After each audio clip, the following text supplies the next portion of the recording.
There's gonna be certain times though where I'm gonna need to tell you something and I don't have to explain myself. And I think women need to be able to take orders from a man. Hey, I need you to do this. Hey, do this, blah, blah, blah. And the thing with women is that a lot of the times they're more concerned with how information is conveyed versus the information being conveyed. If we're at a location and I see something popping off that might put us in danger, I'm not gonna sit there and be like, let me inspire you to be safe. I'm gonna say, get the fuck out of here right now.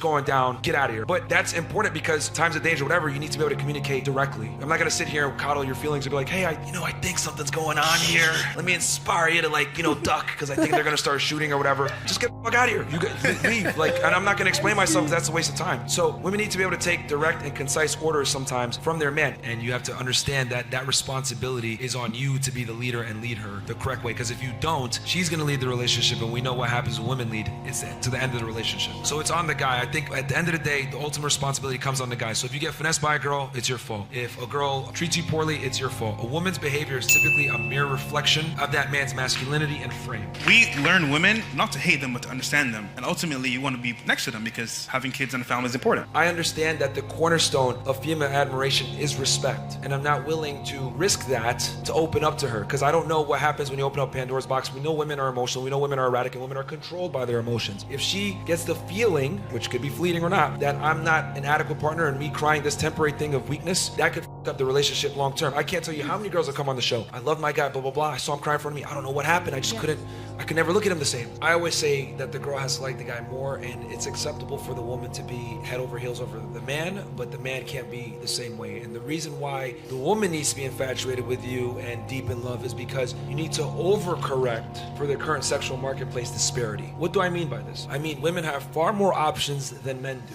If you take a celebrity guy that checks off a bunch of boxes, he doesn't even have a fraction of the options that an average woman has. And this has been shown on dating apps, on social media, etc. It's a fact. This isn't even like an opinion. So for you to overcorrect for the abundance of options that women have, she must literally damn near worship the ground that you walk on so that you can keep her loyal. The only way you're gonna do that is she needs to be head over heels over you. The reason why the woman needs to care more is because we're already operating from a deficit as a man. You're already getting simps hitting you up. You're already getting opportunities. You're already getting guys willing to spend money on you, protect and provide for you for nothing more. Hold on, but the point is that women don't appreciate chivalry anymore, which is why I said chivalry is dead. So to overcorrect for this crazy discrepancy in 2023, the woman must care more about the man because, quite frankly, I hate to say it like this, women are terrible people when they have leverage. They don't appreciate things because they're given everything for simply existing. You can have it all, but not at the same time. So for women, I think that's very important, is that this boss energy, paper chasing throughout your 20s is running up against a ticking clock that people are kind of reluctant to talk about because it's seen as quite sexist to highlight that women have a narrow window to get their biological kind of needs met in terms of starting a family. That is a more time-squeezed mission for women. The mating market and the mating game is the only game in town that you don't get to practice for. It's a real baptism of fire. You have to go in there clumsily, develop yourself, figure out what works, get your heart broken, get rejected, get all of that anxiety. And people being very anxious and risk adverse now are not willing to do that. Comes with a lot of costs. So ultimately, I would hope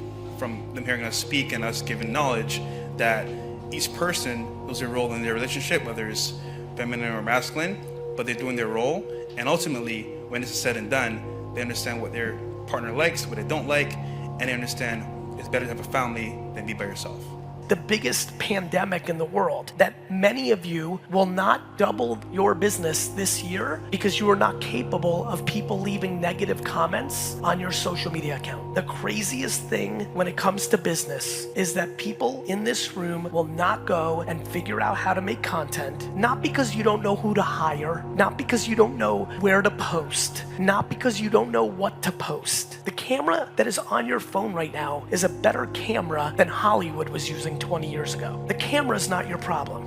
What do I think? I think that people need to take on accountability. And I'm dumbfounded by how everybody would rather blame the government or the market instead of blaming themselves. What happens? When you lose, it's your fault. And that's okay. Being a commission-based human means that you're at higher risk for failure. One of the reasons this industry is so interesting to so many people is it's lucrative. When it's good, it's good. The problem is, the reason most people don't produce 15 to 25 pieces of content minute a day is not because you have no time. If you understood that it was the single biggest reason that you would make more money, you would find time. If you understood that you would 4, 5, 10, 15, 100x your revenue or your sales or your commissions, the dollars in your bank account, you would find 2 hours a day to do it instead of having a 2-hour meeting. You would find it. The reason most people don't do it is because they can't deal with the emotional feedback that comes with putting yourself out there. I find it very hard to believe that this room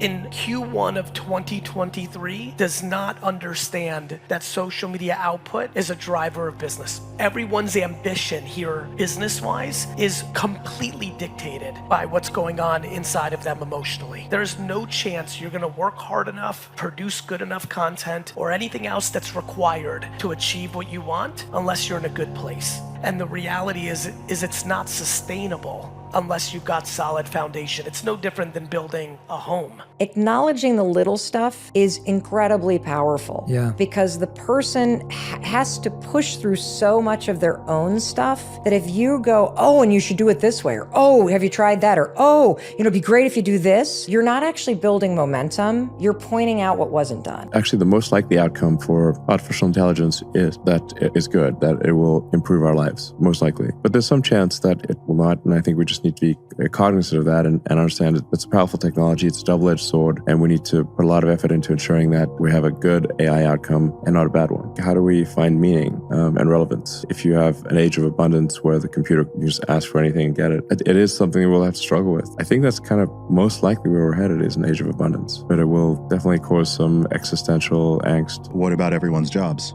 AI will certainly be very disruptive because jobs will be different. The change is going to be pretty radical, so there a lot of jobs that currently exist won't exist in the future, but I think there will be new jobs. And I do think, like in a benign AI scenario, we will really have an age of abundance. I think really goods and services, unless they're artificially made scarce, like it's specialized artwork or you want that particular house in that neighborhood, like it has to be an artificial scarcity, but anything that is not made artificially scarce will be plentiful. AI, I think it will massively enhance human ability. It's like just a massive amplifier of human ability, just like the computer was. It doesn't merely amplify human activity, but it starts basically just being in charge. But ultimately, the idea would be to achieve a symbiosis between our biological mind and our kind of digital mind. We're already kind of a cyborg if you think of like your phone and your computers as an extension of yourself. In fact, if you leave your phone behind, it's like you have missing limb syndrome. You're like, where did it go? We are already a cyborg. It's just that the interface is with our eyes and our fingers. We want to do everything we can to obviously make life on Earth great and make sure Earth is solid and that civilization is on a sound footing, keep making Earth better, but then expand to Mars and ultimately to the rest of the solar system and eventually to other star systems. I mean, generally, what I'm trying to do is take the set of actions that maximize the probability that the future will be good for civilization, that we will expand the scope and scale of consciousness so that we're better able to understand the nature of the universe. I'd say I have like a philosophy of curiosity.